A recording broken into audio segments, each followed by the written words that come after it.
Bonjour à tous, alors c'est Test Mobile Reviews, alors ça fait un petit moment que j'ai pas fait de vidéo sur YouTube. Alors aujourd'hui je vais vous faire un petit déballage du Xiaomi Mi Max 3 en version bleue. Les gens qui sont sur Instagram ont vu les photos que j'ai mis. Donc c'est un téléphone que j'ai acheté sur iGlobal, à peu près 190 euros. Et c'est la version bleue du Mi Max 3.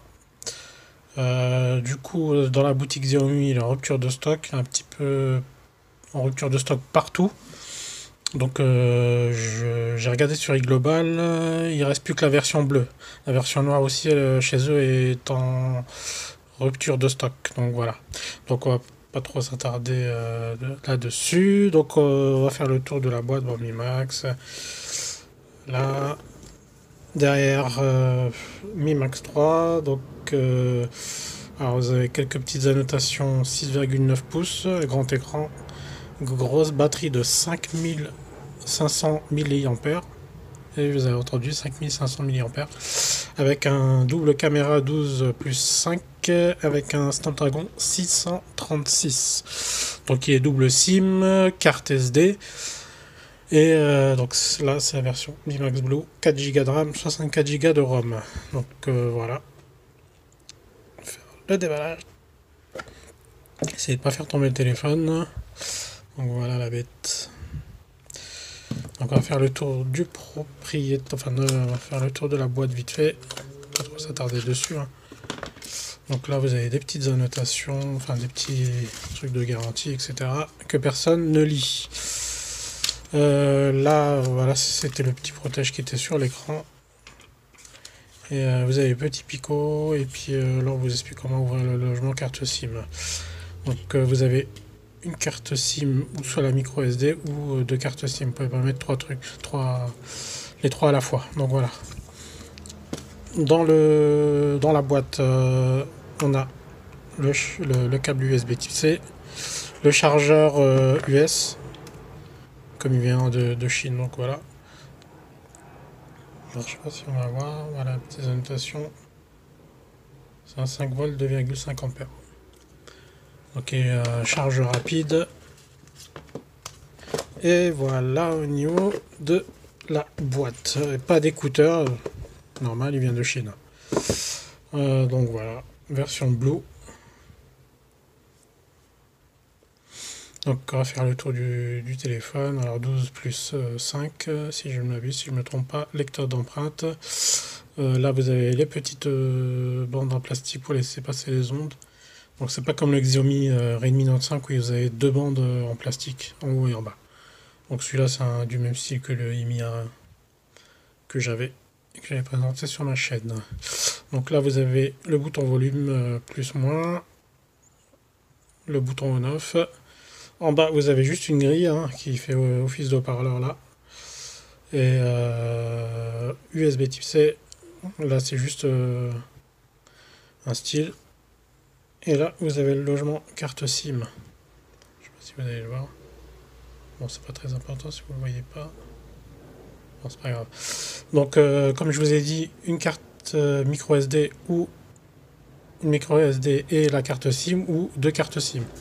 Donc voilà, vous pouvez pas mettre les trois comme j'ai dit. Là, vous avez la prise jack en haut. Bon, j'aime pas qu'il soit en haut, je préfère qu'il soit en bas, mais bon. Petit détail.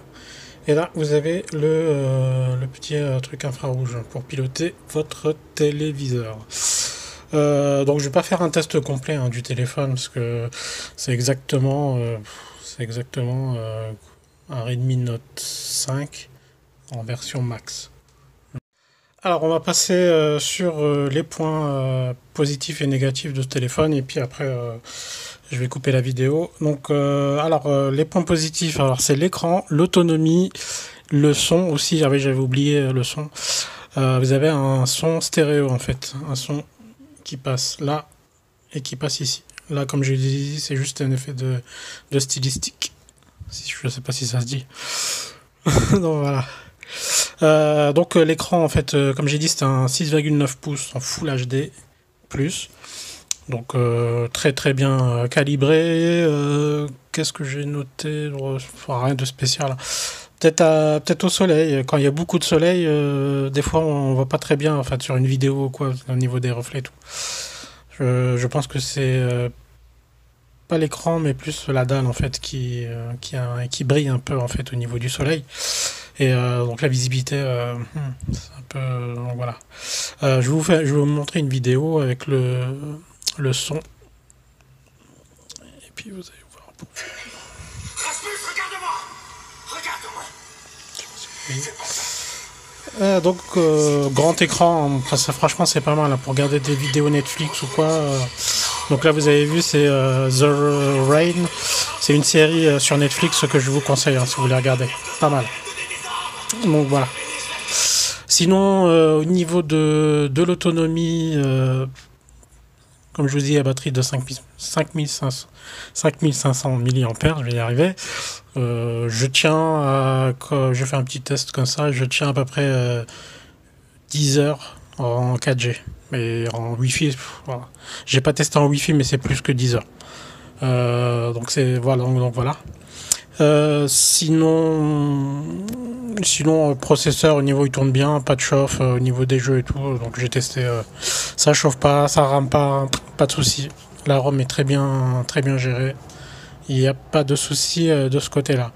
Sinon, au niveau des points négatifs, qu'est-ce que je dirais la caméra, en fait, les appareils photo, c'est bien pour faire des photos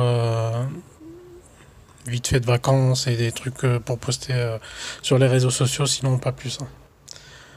Parce que moi j'ai pas trop aimé. Parce que moi je suis très exigeant au niveau de la photo. Moi j'ai un pixel, 2 pixels. À côté, c'est le jour et la nuit. Enfin, voilà. Enfin, après, le téléphone, il vaut 200 euros. On peut pas lui demander plus. Bon, sinon, j'ai rien oublié de particulier. Hein. Donc c'est un téléphone que je vous recommande. Hein. Donc, si vous voulez acheter sur iGlobal, comme je vous dis, il est encore dispo. Boutique très fiable. Hein, je l'ai reçu en une semaine via Chronopost. Donc voilà. La vidéo est terminée. Merci d'avoir regardé. Abonnez-vous, likez, partagez. Merci.